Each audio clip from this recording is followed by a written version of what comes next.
We all know some iconic symbols. The Statue of Liberty screams USA. The Eiffel Tower represents Paris. And this mask? Undoubtedly, it's Tutankhamun's, right? Sometimes it feels like historians have squeezed every last drop out of the King Tut story. But guess what? The most obvious details often slip right under our noses. Like the fact that this famous mask didn't actually belong to him, nor was it ever meant for him. Stick with me for the details. Can we get a close-up of that mask? Thanks. See those holes? Yep, they're for earrings. And no, it's not that they had anything against jewelry, but back in ancient Egypt, earrings were typically worn by high-status women or kids. Now, if you know your history, you might say, but Tut was a boy king, wasn't he? You're spot on. He began his reign at just 9 years old. Sadly, that didn't last long as he passed away at a very young age. So when he was 9, he might have worn earrings, but he probably took them off when he hit that no earrings age. Sounds reasonable, right? Actually, not quite. That would have been pretty strange since nobody expected him to pass away young. Certainly not at 9. So no one was preparing a kid's mask for a burial.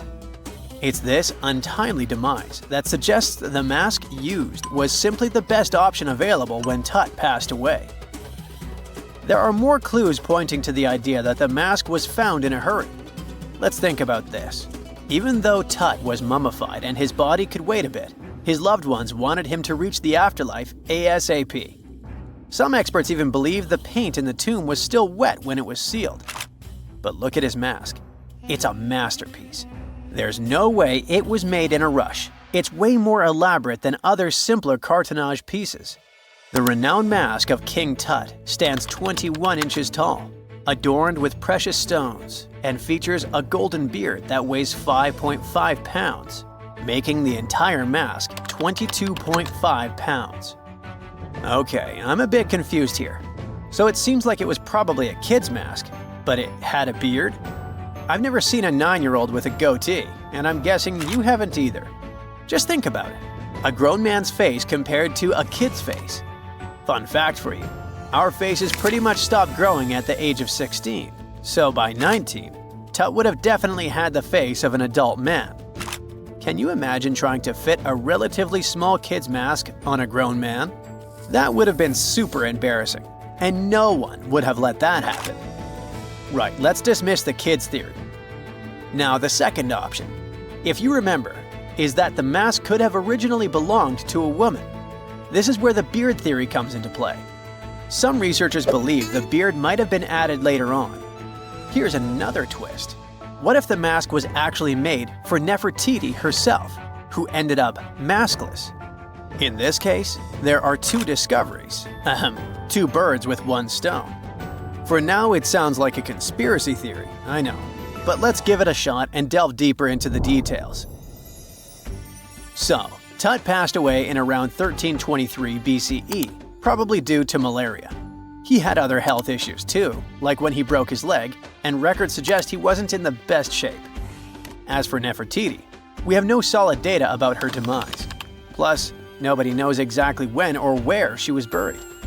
The supposed year when she passed away is around 1330 BCE, but she could have lived longer, and the mask was intended and prepared for her. Or maybe they just took her mask right from the burial chamber. After all, they were family. Well, sort of. She was said to be his stepmom, having been married to Akhenaten, who was likely Tut's father. But this is not 100% accurate. Some scientists doubt it. Ah, these ancient Egyptian families. It's hard to keep track of who's who. I know, you're not yet convinced that Tut wore a lady's mask. Let me share one more theory with you.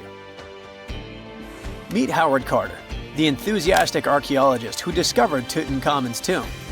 It was located in the Valley of Kings outside Luxor, and, to everyone's surprise, was nearly intact.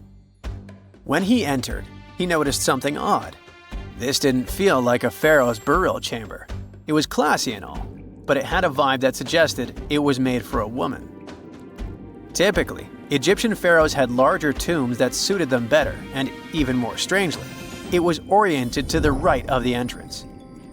This didn't add up. That orientation was typical for female chambers, which Egyptian queens used. Another red flag was that the chamber appeared to have been built in stages, and all the artifacts, around 2,000 of them, seemed hastily placed there. Even more curious, they looked like they were meant for other royals. Carter discovered this burial site in 1922, but it remained a mystery as to why it was so bizarre. Almost a century later, Nicholas Reeves thought he may have solved the puzzle. He claimed that King Tut might not have been the original resident of the tomb. Instead, he suggested that the undisturbed resting place of the legendary Queen Nefertiti could be hidden behind the walls of the boy king's burial chamber.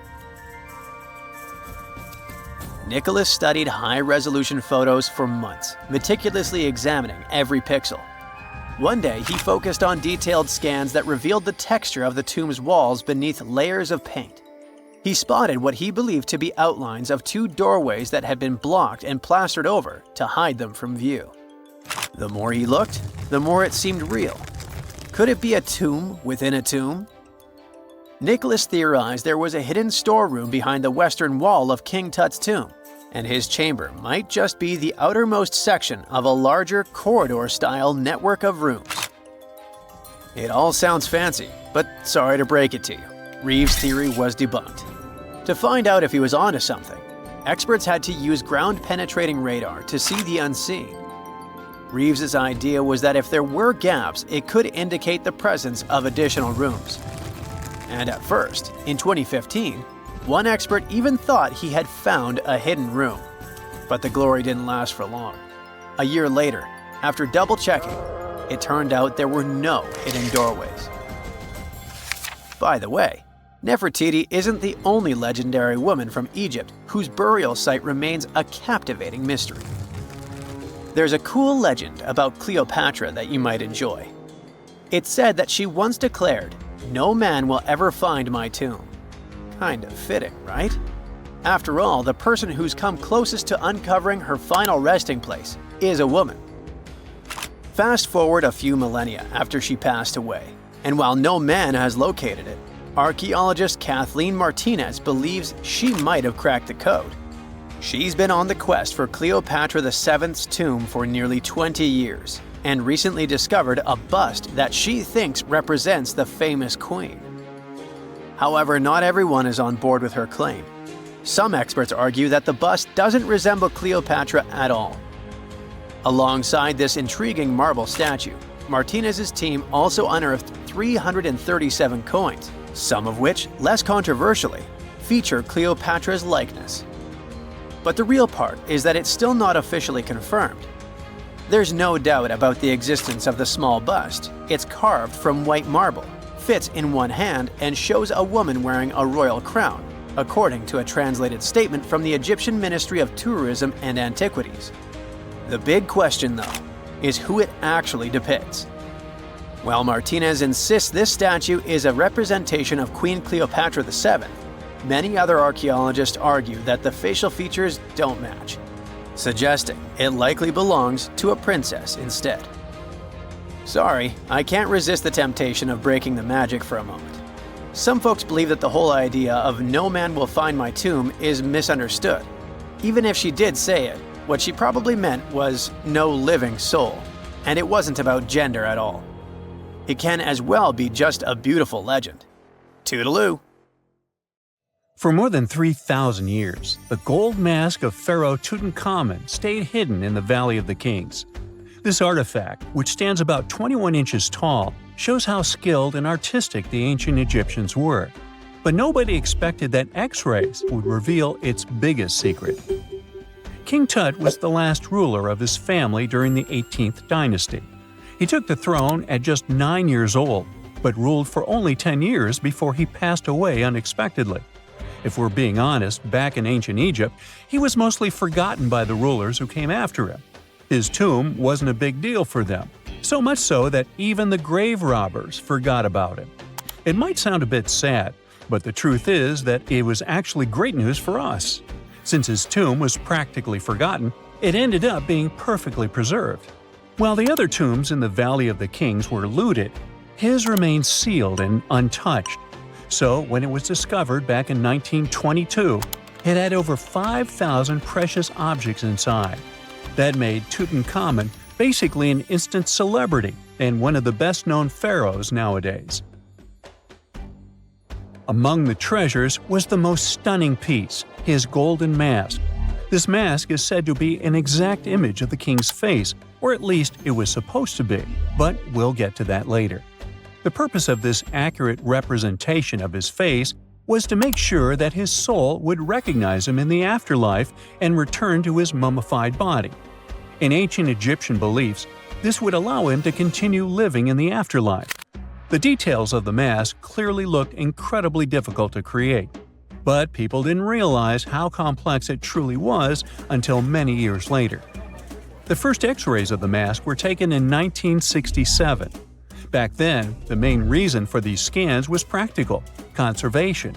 The mask was heading to Paris for an exhibition, and it was the first time it had ever left Paris. This would help them keep track of any changes during the exhibit. Plus, the images could give clues about how the mask was made. But back then, they probably didn't fully realize just how complex its construction was.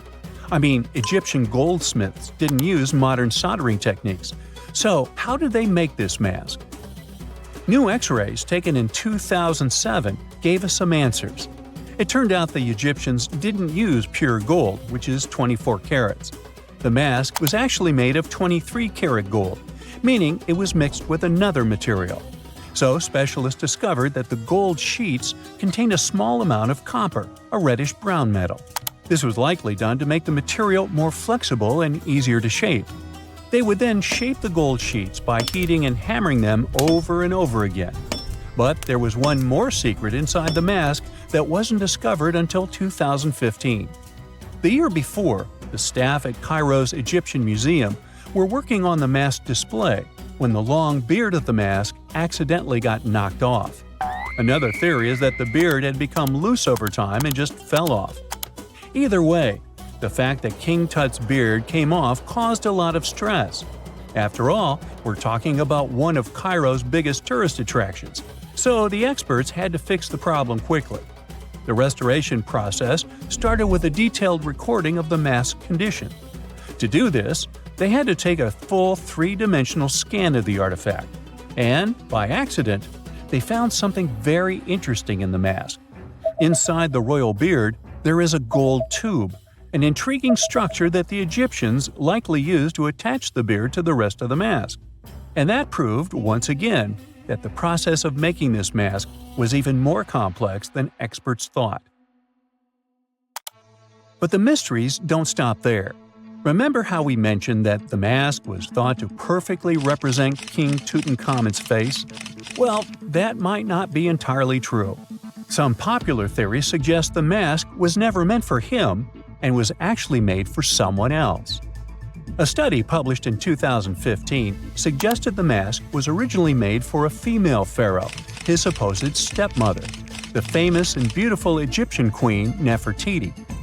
The biggest clue comes from an inscription on the mask.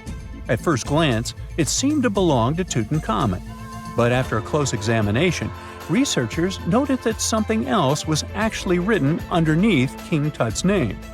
The royal name stamp seems to have been altered, and originally it had something written on it that translates to Queen Nefertiti. There is another feature of King Tut's golden mask that was overlooked for years, which adds even more mystery. As we mentioned earlier, experts believe he wasn't respected much by the pharaohs who came after him. And one of the clues that made archaeologists think this is the pierced ears on the mask. Some researchers believe that King Tutankhamun wouldn't have worn earrings after he was a kid.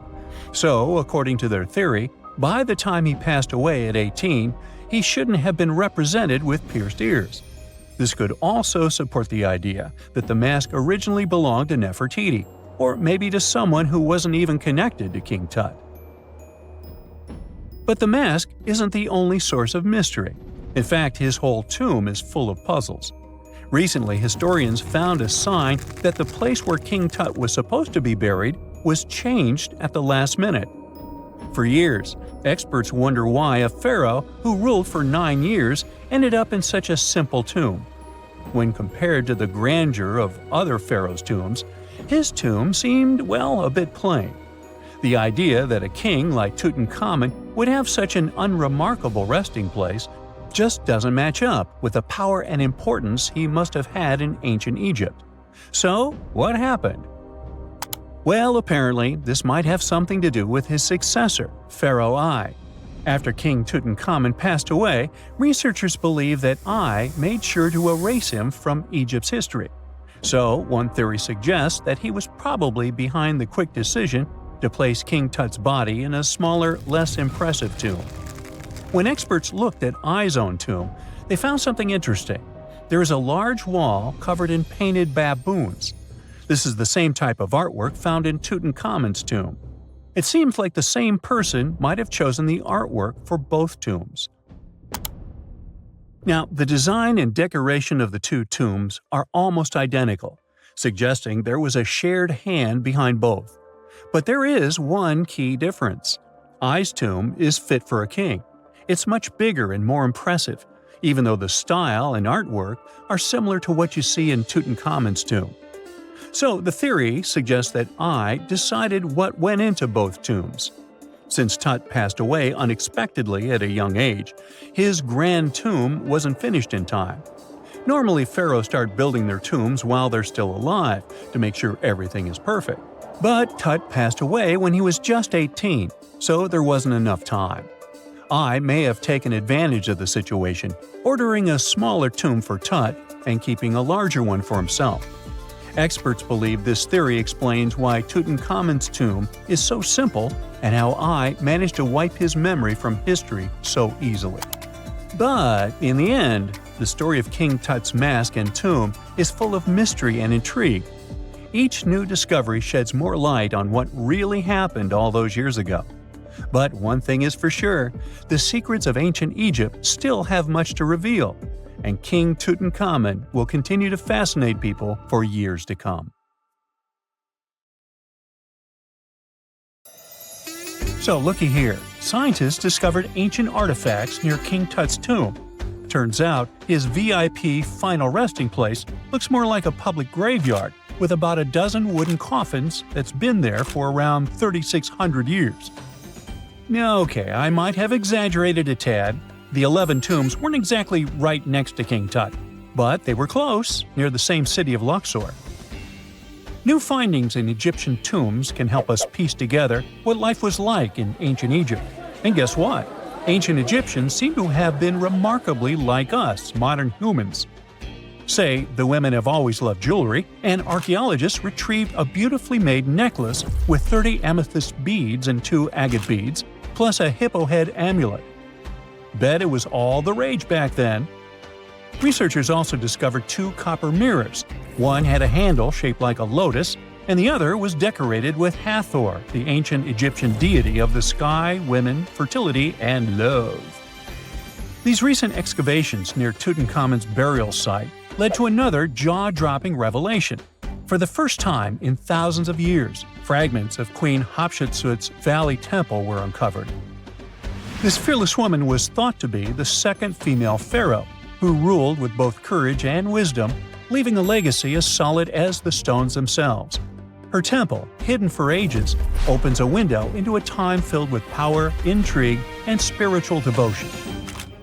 Archaeologists found over 1,000 beautifully decorated stone blocks on the outskirts of Hatshepsut's funerary temple.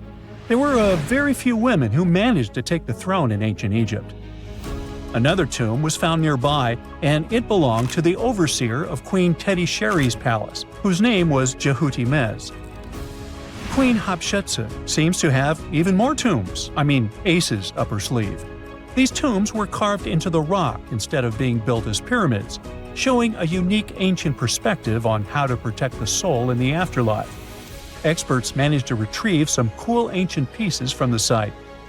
Toys made of clay, mummy masks, winged scarabs, and some amulets. Sadly, there surely used to be way more artifacts, but over the last centuries, there have been people other than archaeologists to stumble upon this site. It's likely that looters got to these tombs before them and may have taken some valuable items. But they did leave behind some cool stuff for the researchers, like pottery used for offerings of bread and meat, along with archers' bows that connect the tomb's owners to the Egyptian military. Meanwhile, soul protection is way more important than you might think, especially if you're roaming around Luxor looking for ancient secrets. You aren't scared of King Tut's curse, are you? Let me tell you what happened to those who weren't scared, but promise me to take it with a dash of salt, okay? For years, Egyptologists, especially those who believed in paranormal activity, were convinced that there was an unsettling curse surrounding Tutankhamun's archaeological discoveries. This belief stemmed from the mysterious and untimely demise of several excavators who discovered the tomb in 1922 with no logical explanation for why they passed away. It was just easier to chalk it up to something supernatural and avoid the whole mess. But it turns out it wasn't a curse at all. It was likely the radiation that caused those excavators to perish. Now, you might wonder where the radiation came from. After all, while radioactivity was discovered in the 19th century, ancient Egyptians, despite their impressive pyramids, didn't have any radium lying around to make Tut's tomb glow like crazy. So, what could be the real story? It might have been toxic waste behind it all. Toxic levels of radiation from uranium and hazardous waste have been lurking inside the tomb since it was sealed over 3,000 years ago. The burial chamber of Tutankhamun's tomb reportedly has such high radiation levels that anyone who steps inside could easily end up with a fatal dose of radiation sickness or an incurable condition. By the way, you can have a somewhat similar level of radioactivity if you don't get rid of those moldy dinner leftovers you left to perish in your fridge a month ago. But this radioactivity isn't exclusive to Tutankhamun's tomb. Ancient Egyptian artifacts discovery is rewarding yet dangerous due to unusually high radiation levels in Old Kingdom tombs all over Egypt. Geiger counters have detected radiation at 2 sites near the Giza pyramids, and radon, a radioactive gas, has been found in several underground tombs in Saqqara. Interestingly, experts believe that the builders of these ancient tombs were aware of the toxins, as some eerie warnings were carved into the walls of many tombs. One inscription ominously declared, "They that break this tomb shall meet their end by a malady that no doctor can diagnose." Other ominous phrases like "forbidden," "due to evil spirits," only added to the fear that supernatural curses haunted these ancient sites. Ominous signs have stunned archaeologists since forever, but the fear grew even stronger a century ago with the mysterious passing of Lord Carnarvon, who funded King Tut's excavation in 1922 and reportedly explored the treasure-filled rooms, along with several others who entered the tomb.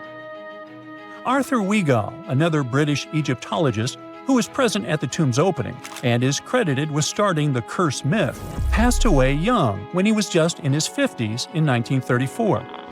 Chances are the condition that made him pass was connected to radiation. In total, 6 out of the 26 people who were there when the tomb was opened met their end within a decade from various causes.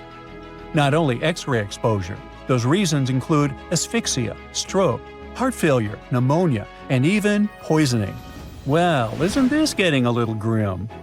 There was one guy who opened the tomb and somehow managed to avoid the infamous curse, Howard Carter, or so it seemed. Some folks pointed to his survival as proof that the curse wasn't real. After digging up the tomb, Carter published several books on the topic and shifted gears from archaeology to dealing in antiquities for various museums. Despite dodging demise or injury, rumors swirled about how the curse may have impacted him in other ways.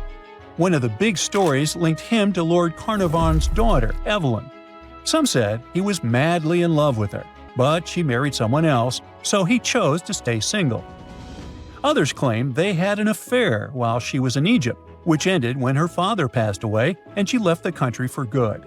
However, there wasn't much evidence to support these stories.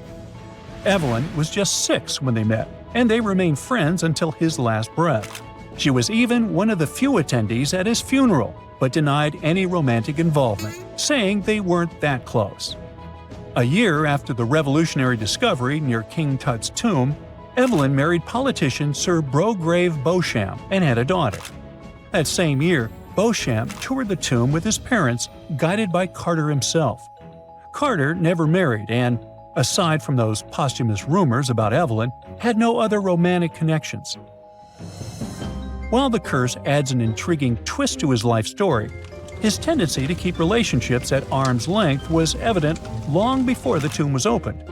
It seemed Carter just wasn't a people person. In 1939, after battling a serious illness, he ultimately succumbed to fate. He was 64, which was a pretty common life expectancy in the UK back then, so no one really thought it was off and linked it to an ancient curse. When he passed, it turned out he had several artifacts from Tutankhamun's tomb in his London apartment, which were eventually sent back to Egypt, marking what some viewed as the curse's end. Who knows? Maybe if he hadn't had all those ancient souvenirs at his place, he would have lived way longer. But all the other demises might seem off. The curse theory was likely fueled by some strange events during the excavation. Carnarvon got a mosquito bite that became severely infected, and around the time they opened the tomb, Cairo experienced a bizarre power outage and a freak sandstorm. Back in England, the Earl's dog, Susie, managed to escape from Carnarvon's house and began barking frantically at seemingly nothing. At least that's what the staff and family saw. Strangely enough, at the very moment her owner's heart stopped, Susie started howling and fell down without showing any signs of life. Maybe radiation didn't play a crucial role after all, and those were indeed ancient artifacts from King Tut's tomb that made them all perish. Spooky, huh? Unlike many other ancient Egyptian burial grounds, King Tutankhamun's tomb stayed hidden and free of unwanted thieves for 3,000 years.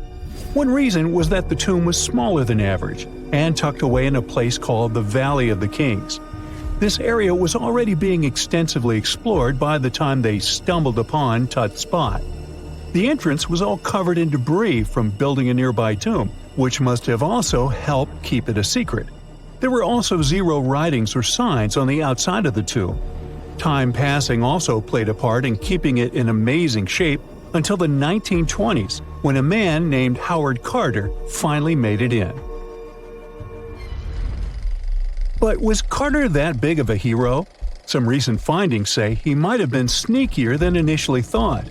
People used to think Carter wasn't just a glorified treasure hunter, he was a true archaeologist. Before Tut, he had been on a relentless quest for Egyptian artifacts. He discovered his interest in these unusual objects when he was a child, and soon started drawing the sculptures and inscriptions that were found in ancient tombs. After stumbling upon the remains of King Tut, Carter spent a decade recording and processing all sorts of objects, like golden thrones, chariots, and statues from Tut's tomb, shipping them down the Nile to Egypt's museum in Cairo. Well, at least that was the official story. More recent discoveries claim that not all of the objects made it to Egyptian officials. A secret letter seems to uncover Carter's little 10 for them, 1 for me policy. The letter in question was sent to Sir Alan Gardiner, a philologist and friend of Carter's, dated from 1922. In these writings, Carter mentioned having found the tomb and was asking his buddy for some advice. In another letter from 1934, Gardiner seems to be thanking Carter for an amulet, which was sent to him as a thank you gift. Carter was adamant that it didn't come from Tut's tomb, but evidently it did.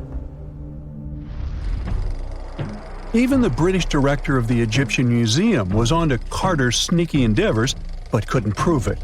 He compared Gardiner's amulet to others from Tut's tomb, and lo and behold, they were a perfect match. Gardiner was so disappointed to have been put in such a sticky situation that he vented to Carter in another letter. Deciding to be a good friend, Gardiner didn't throw the famous archaeologist under the bus. Instead, he advised Carter to take those stolen goods back to Cairo, just like he'd advise you to like this video and subscribe to the Brightside channel for more amazing videos on the most unique topics in history. It's not the only shady piece of information on Carter's post-discovery behavior. In 1947, a man named Alfred Lucas, who used to work with a controversial archaeologist, gave some information in an obscure journal in Cairo. He claimed that Carter sneakily cracked open the burial chamber door himself. Then he sealed it back up like nothing had happened before the official uncovering. Now, why would he do that? Well, the same theory suggests that Carter and his crew might have entered the tomb early so they could get their hands on some ancient goodies. Obviously, these people couldn't risk having such objects sold while they were still alive, but made sure they were auctioned off after they passed. Carter, though, never confessed to anything. He made no official denial either, but the Egyptian government couldn't risk any more mysterious disappearances, so they prohibited him from entering the tomb for a while. Some have connected this apparent stealing to the curse of King Tut. If you've never heard of it, know that it became quite the scary tale soon after King Tutankhamun's resting place was uncovered.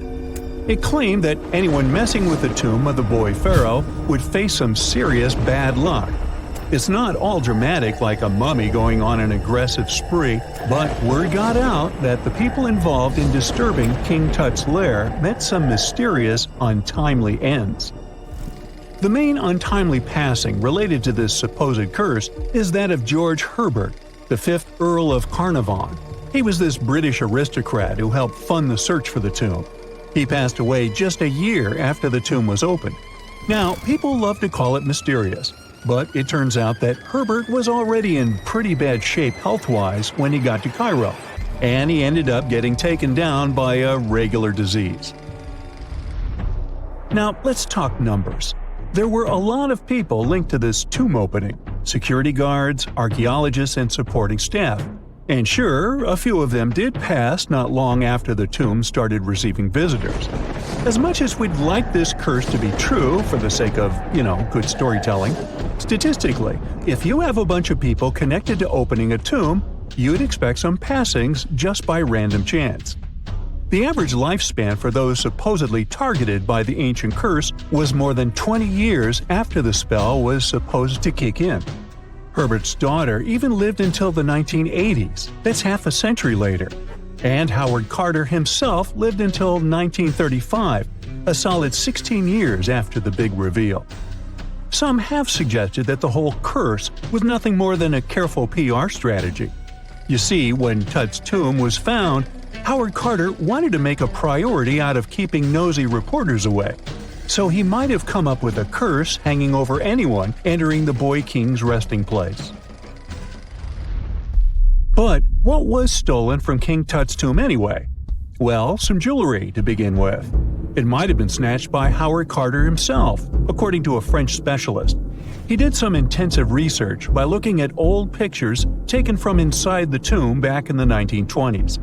He compared those images to various objects from museums and auction houses. He soon started to piece together the whereabouts of some of Tut's jewelry. First up, there's this collar that used to be on Tut's chest. It was all broken into pieces, and some parts went via Carter to the Nelson Atkins Museum in Missouri. Meanwhile, other bits ended up on a necklace owned by some unnamed people who tried to sell it in 2015 but failed. Even the Nelson Atkins Museum agrees, as they've confirmed the information on their website. Then there's a headdress piece. Some beads from it that once belonged to Tut apparently got stolen by Carter too.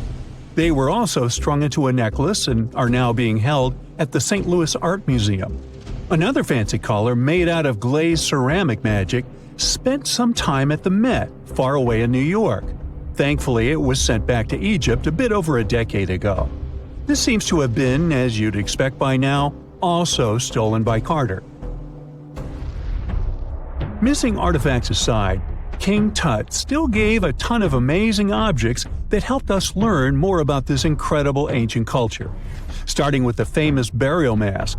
It's this massive 21-inch gold art piece with semi-precious stones and glass paste. It weighs 22 pounds and showcases the boy pharaoh with a long beard and a headdress with a cobra and vulture. On the back, there's this spell from an important ancient Egyptian spiritual book that's supposed to make sure it works just as well in the afterlife. Tut was also apparently a board game enthusiast. They found 4 board games in his tomb, some made of ivory. Archaeologists also found a pair of gold sandals, though you'd imagine they were more for show than for comfort.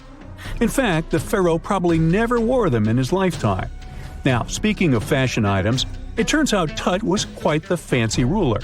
They even found a mannequin in his tomb that was used to pick out, adjust, and store his outfits and jewelry.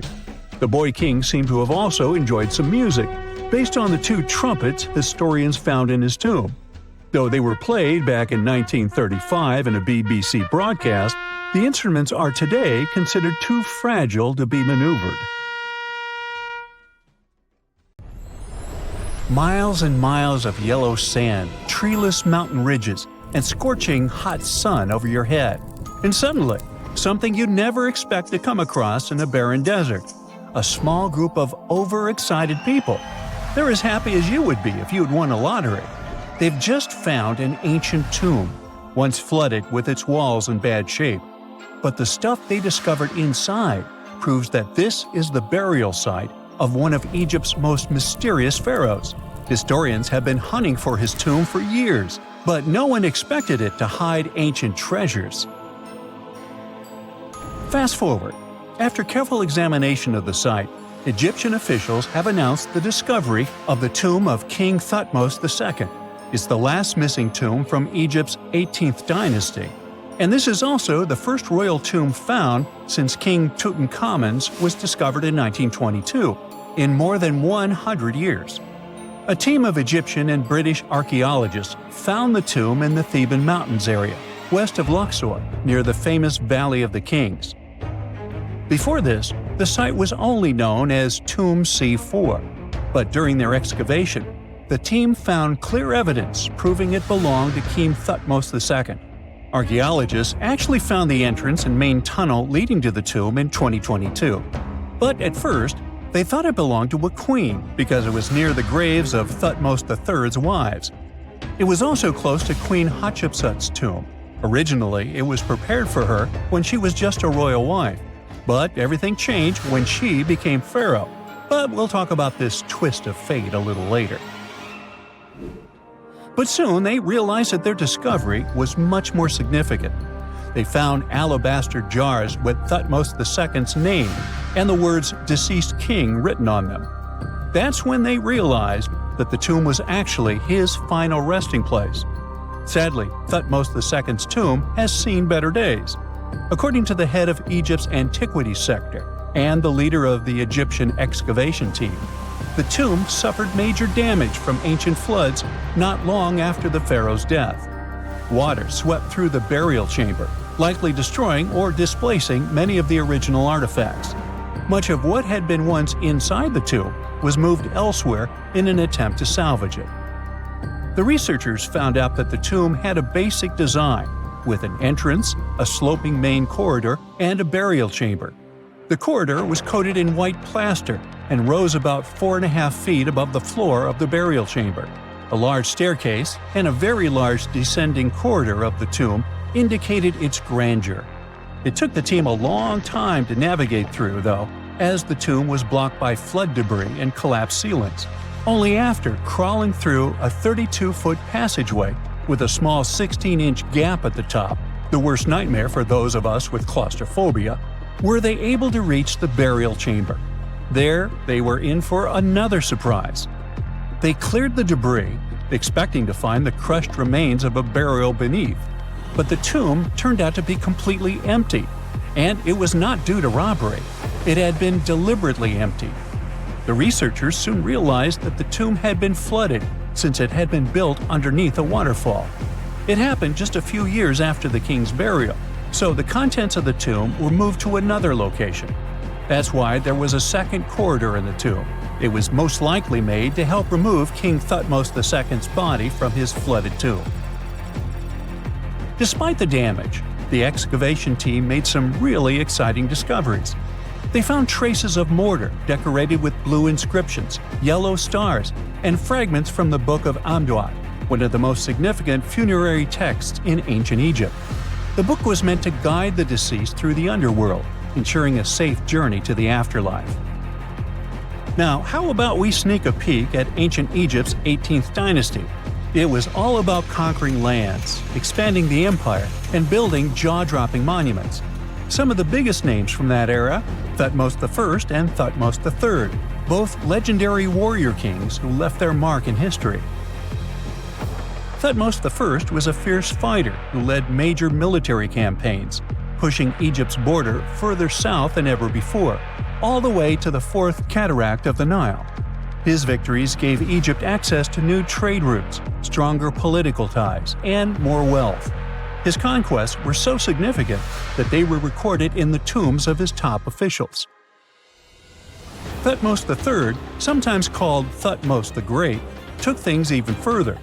He was not only an incredible military strategist, but also the commander of Pharaoh Hatshepsut's armies before becoming king himself. He led between 17 and 20 military campaigns, winning every single one and expanding Egypt's empire to its peak. He even created the world's first navy. Thutmose III is often remembered as Egypt's greatest warrior pharaoh. And sandwiched between these two powerhouses was Thutmose II, a pharaoh who doesn't get nearly as much attention. Hey, the middle child, right? His reign lasted only about 5 years before he passed away at around age 30 in 1479 BCE. He is kind of a mystery. No one really knows what he accomplished. For the longest time, even the location of his burial site was totally unknown. His body was actually found in the 19th century. It was just lying around in the mortuary temple of Deir el-Bahari, in a secret chamber where priests used to hide royal mummies centuries after their original tombs were looted by grave robbers. In other words, Thutmose II's body must have been moved from his original resting place at some point in history to protect it. During his lifetime, Thutmose II made at least one major impact on Egyptian history. He married his half-sister Hatshepsut. That might not sound like a big deal, but it helped her become Egypt's greatest female pharaoh after he passed. The catch? She kept her stepson, Thutmose III, off the throne for decades. When he finally took power, he erased her name from history out of spite. And still, Hatshepsut is one of Egypt's greatest pharaohs, no matter if you're talking about a man or a woman. She brought a lot of wealth and art to Egypt. She led a big trading trip to a place called Punt, where she brought back things like gold, ebony, and incense. She also made sure her name lasted by building amazing structures that we can still see today. At Karnak, she added huge obelisks. One of them is still standing tall. She also was the one to build the Temple of Deir el-Bahari with its countless columns. She was buried there. Interestingly, Hatshepsut was often shown in art as a man, with muscles and a beard, like how pharaohs were usually depicted. But she made sure there was always something in the artwork that reminded people she was a woman, like calling herself Daughter of Re, or His Majesty herself. When she passed away in 1458 BCE, Egypt wouldn't have a female ruler as powerful as her until Cleopatra, about 1400 years later. According to Egypt's Supreme Council of Antiquities Secretary General, isn't that a mouthful? Hatshepsut's name actually appears in Thutmose II's tomb, meaning she might have even handled his burial. As for their final resting places, well, Hatshepsut was buried in the Valley of the Kings, and Thutmose II's mummy is now in the National Museum of Egyptian Civilization, alongside other ancient Egyptian rulers. It gives visitors a rare chance to see the remains of a nearly forgotten pharaoh. Now, experts consider the discovery of his tomb to be one of the most significant in recent years. The artifacts found there add important details to our understanding of the history of the region and Thutmose II's rule. And even though the tomb's design is fairly simple and follows the same architectural style preferred by later Egyptian rulers, its historical importance is undeniable. In any case, the mission isn't over yet. Archaeologists are now focusing on solving another mystery. Where did the rest of the tomb's contents end up? The team is determined to continue their search. Who knows what other secrets they will uncover that have remained hidden beneath the sands for thousands of years. During the early 1920s, the world was mesmerized by King Tut. A British archaeologist, Howard Carter, discovered the young pharaoh's tomb in Egypt's Valley of the Kings, 1922. But the public wasn't only interested in gold and jewelry. The press wrote about the curse of the pharaohs, but was it true? Was an ancient curse really the reason everyone entering the pyramids lost their lives? At the time, this was the only explanation for a series of unexplained passings. The man present at the opening of King Tut's burial chamber, George Herbert V, Earl of Carnarvon, lived only 5 more months after the discovery. He had also sponsored the dig. In comes Sir Arthur Conan Doyle. You probably know of him, the English writer behind Sherlock Holmes. He claimed that an evil elemental caused the explorer's demise. He must have been joking, right? Unfortunately, no. The newspapers continued to blame the pharaoh's curse after every Egyptologist left this world. These are the scientists who study the ancient cultures of Egypt. The archaeologist who opened King Tutankhamun's tomb passed away full 17 years after the discovery. The reason for it wasn't a secret: Hodgkin's disease. Yet again, journalists around the world wrote of a curse. This was getting ridiculous. But science must have had a rational explanation, right? Well, it did. And that explanation was common mold. Harmful fungi, Aspergillus, can survive for ages in sealed tombs. When humans inhale them, there's a high risk of infection in people who have a weakened immune system. Today, doctors believe this is what happened to the unfortunate explorer more than a century ago. Scientists now know that this type of fungi grows especially well on grain. And King Tut's tomb was full of offerings in the form of baskets full of raw grain and bread. Researchers discovered other varieties of fungi on ancient Egyptian mummies. These molds can easily cause some nasty consequences for humans. The danger of rotting organic material is real. Just look inside your fridge. Any food leftovers you have there start to go off after just 3 to 4 days. You can imagine what happens to food in a sealed chamber after thousands of years. Food is just one kind of organic material. There is also wood. If you expose it to water or even moisture in the air, it starts to deteriorate. You don't have to travel to Egypt to see the effects of this process. Any abandoned building in your neighborhood can serve as an example. When a piece of wood gets wet and has no way of drying out, there is going to be damage. From fungi to wood-boring insects, the list is long. Rotten wood presents a huge structural issue. Beams and floor panels are all made of timber, so you better not go inside a failing building. You can easily lose your footing. But this is just the tip of the iceberg. The building materials since the time of the pharaohs have changed, but so have the dangers. One of the best examples is asbestos. Until the 1970s, most home insulation materials contained this substance. It was in everything, from boilers to soundproofing. This microfiber provided excellent heat insulation. But then, the United States banned asbestos in 1989. The UK did the same a decade later.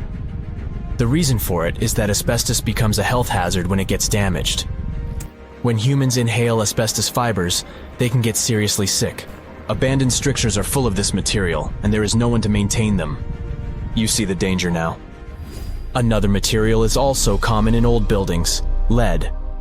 Ancient Romans used lead piping to channel spring water into their homes. They also cooked in lead vessels, which was probably not the wisest of choices. You see, lead and water don't go well together because of something called corrosion. But this problem isn't ancient. US officials banned lead piping only in 1986.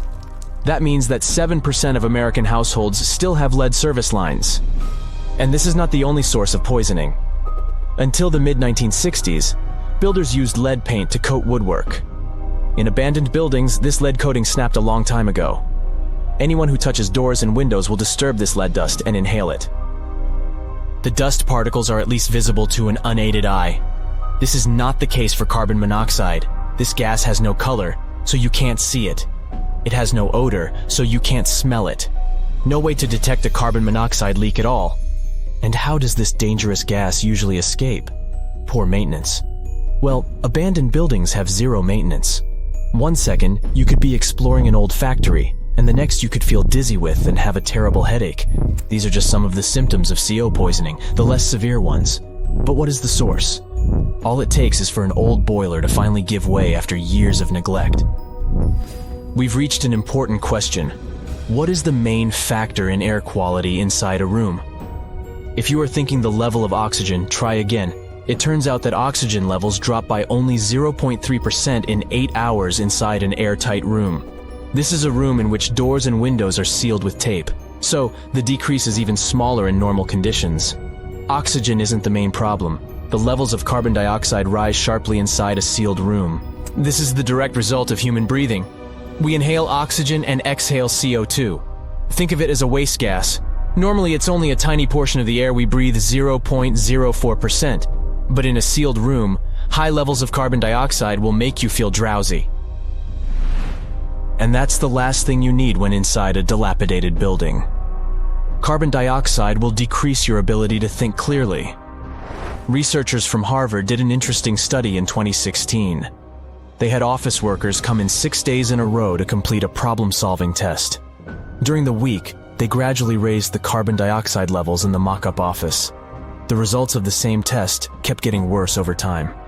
There are many factors at play, but CO2 levels definitely had an impact on the workers' problem-solving ability.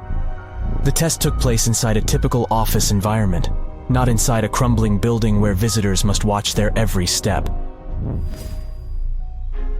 When I say visitors, I really mean trespassers, and trespassing is a criminal offense in the United States.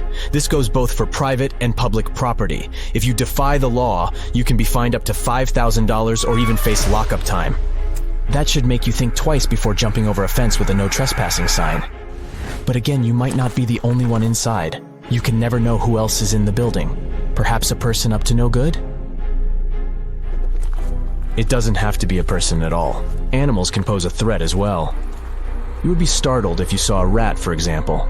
But the poor animal would be scared as well. It might bite you. The list of diseases rats carry is pretty long. But rodents' teeth can cause other forms of damage. They grow constantly, so the animal has to constantly nibble on something to stop them from overgrowing. If you ever felt peckish at 1 a.m., you know the feeling. Electric cables are high on the rodents' menu. Abandoned buildings have plenty of those.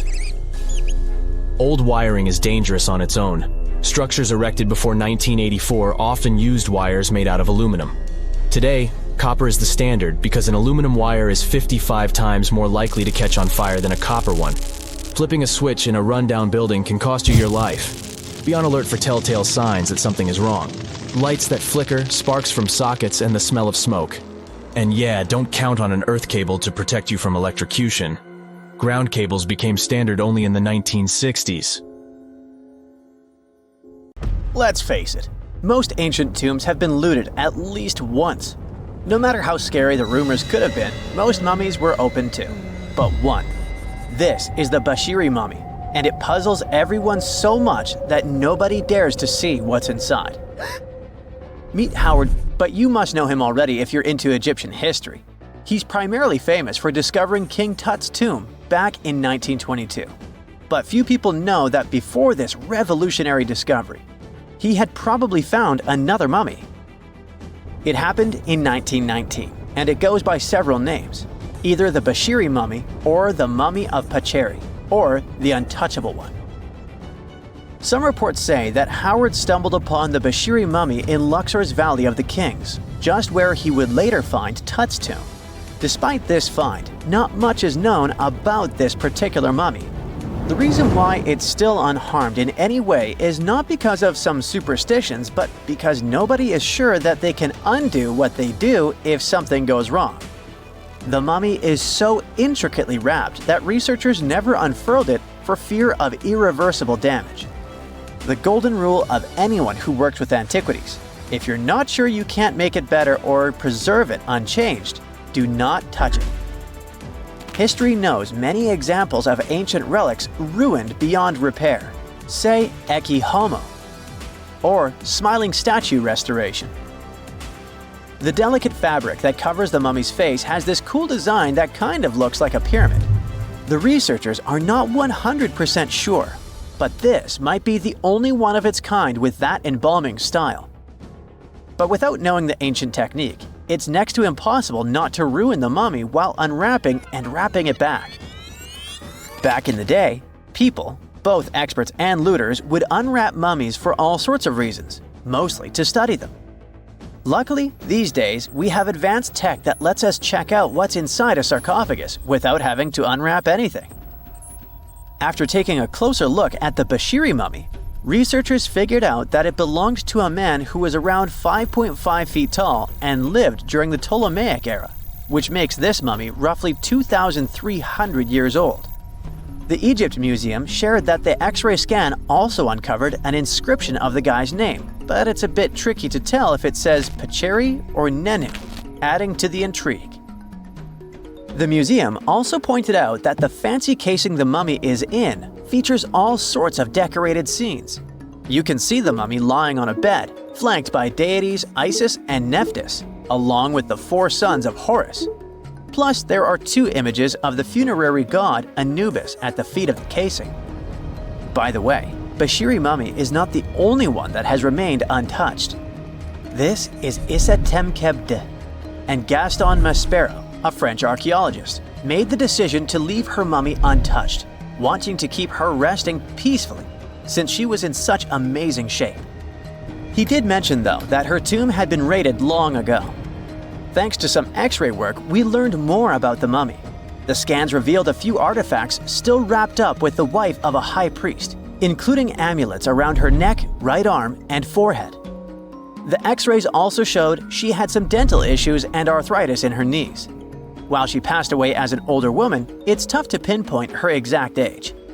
However, various sources from her son's reign indicate that she was held in high regard in the kingdom. Isitemkebd served as the sister wife of Penejam II. You got me right, they were related by blood and were siblings, but back then it was pretty common to get married this way to preserve the purity of the bloodline. Say that to Habsburg, duh. Their chase for purity only led to inbreeding and the notorious Habsburg's jaw. Right, I guess we should not judge ancient Egyptian rules and morals, but what we can say for sure is that both Bashiri and Isitemkebd were incredibly lucky to stay untouched. The odds were not in King Tut's favor, though. The researchers' work hit him hard. The tomb itself was discovered in 1922, but it wasn't until 1925 that the nested coffins were opened during an excavation. The outer coffin, held together with silver pins, opened up to show another coffin shaped like a mummy, decorated with colorful glass and flower garlands.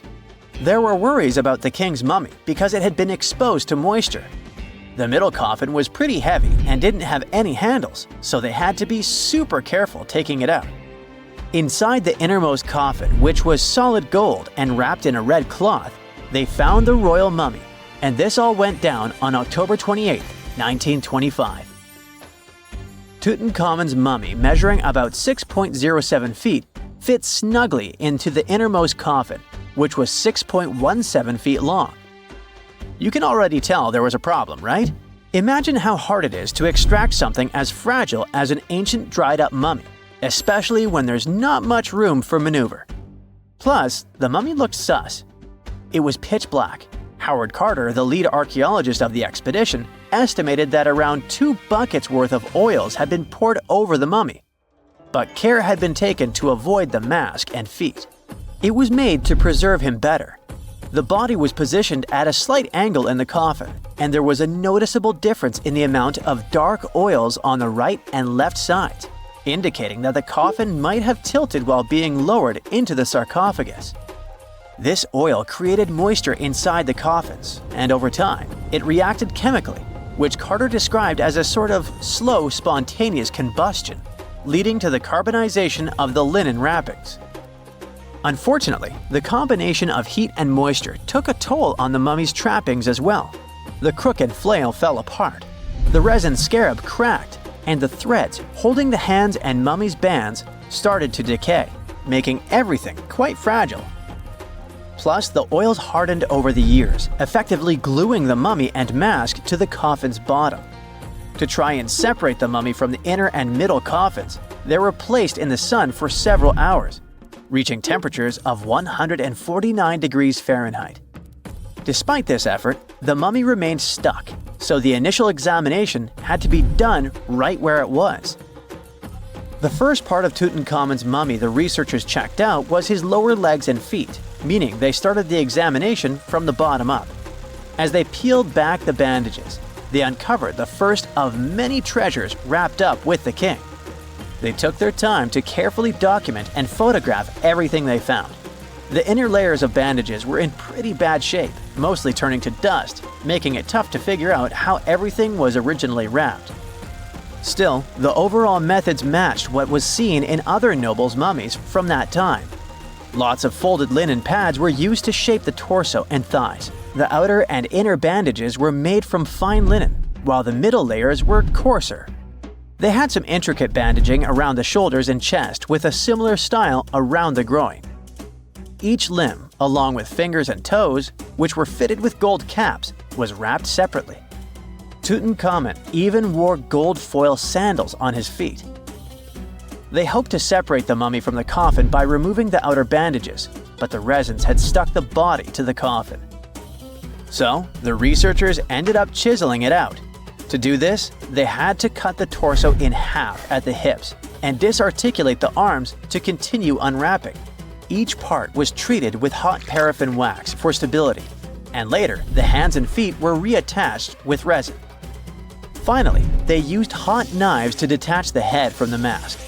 To check the teeth, it was decided to make an incision around the jaw and neck, which was later fixed with resin. So technically, the scientists did all they could to preserve the mummy, but still, in a way, it ended up being damaged beyond repair. What do you think?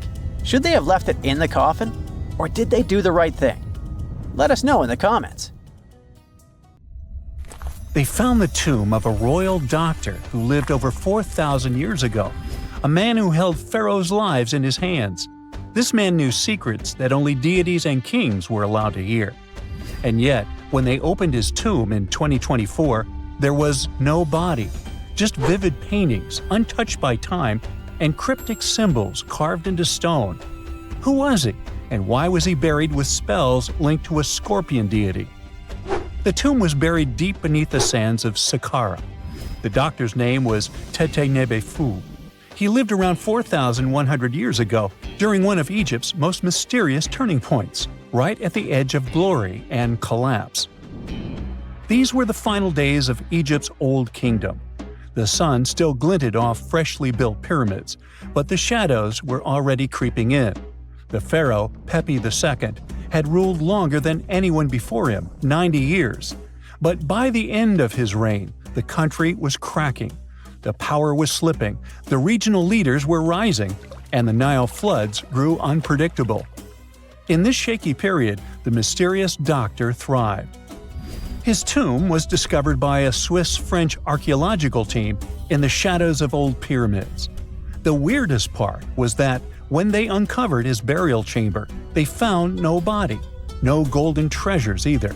Unfortunately, the tomb had been robbed long ago. But what remained was something even more fascinating: the words and images left on the walls. The paintings are still vibrant, bright colors that somehow survived all those years underground. The walls show jars, containers, strange abstract patterns, and geometric shapes. And then there are hieroglyphs, lines and lines of sacred script carved with precision, like someone had poured their soul into every curve.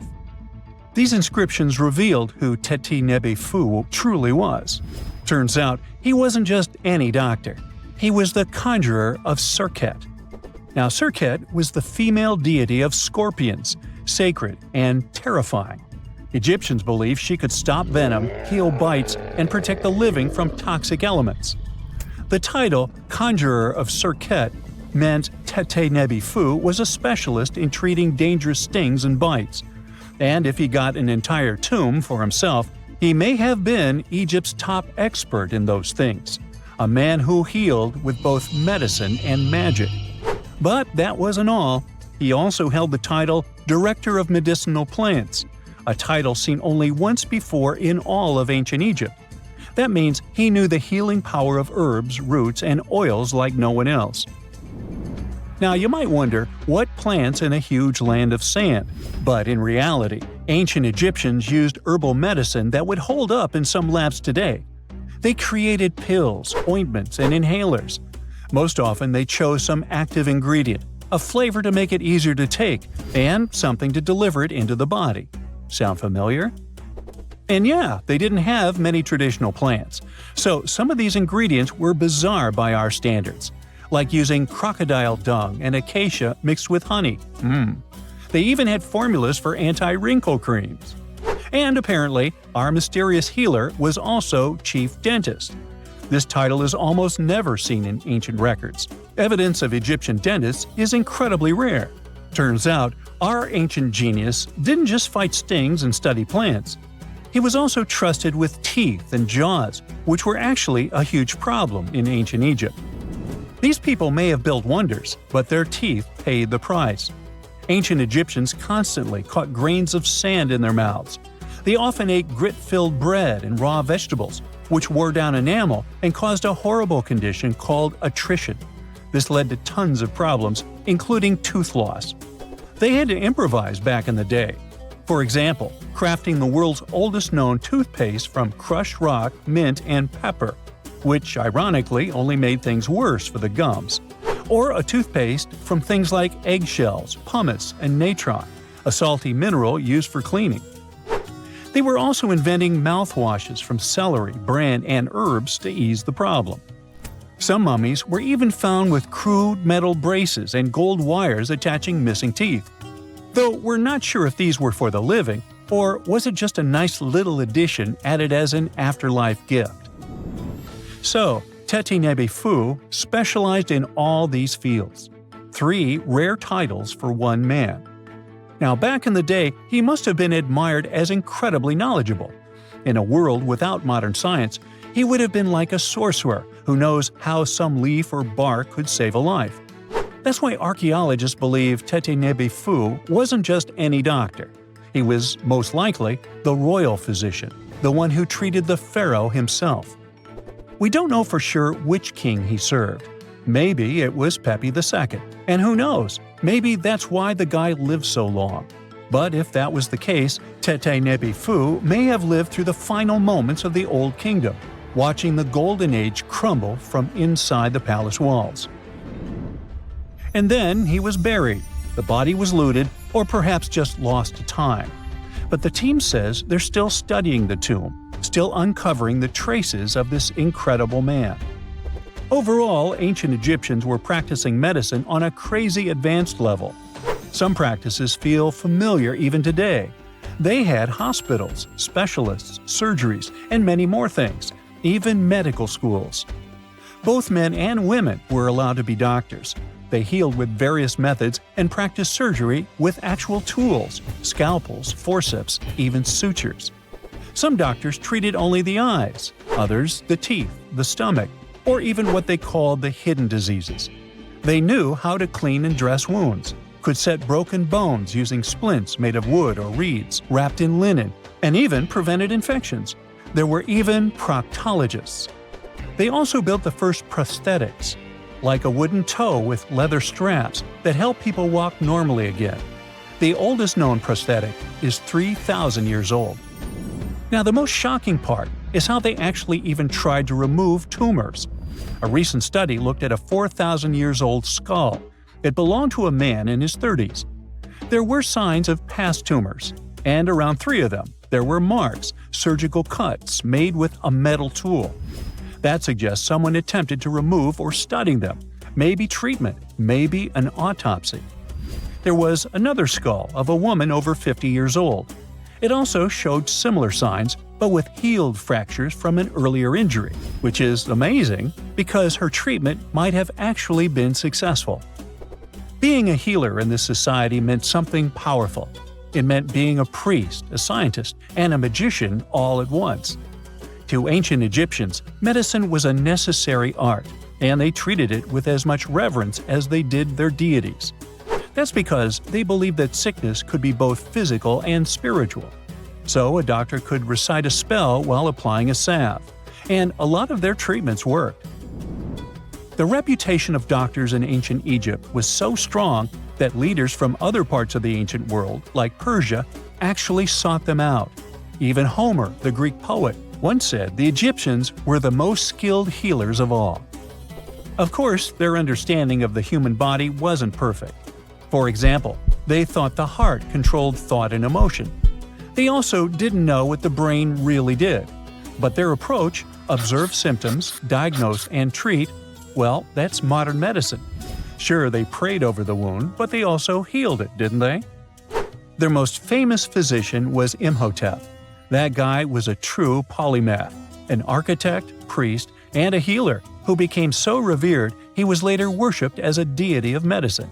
Yep, a human who was so cool they turned him into a deity. He lived 2,000 years before Hippocrates, the so-called father of medicine. And yet, some people joke we should drop the Hippocratic Oath altogether and swear an Imhotepic oath instead. These people weren't just laying the foundations of pyramids, they were laying the foundations of healthcare.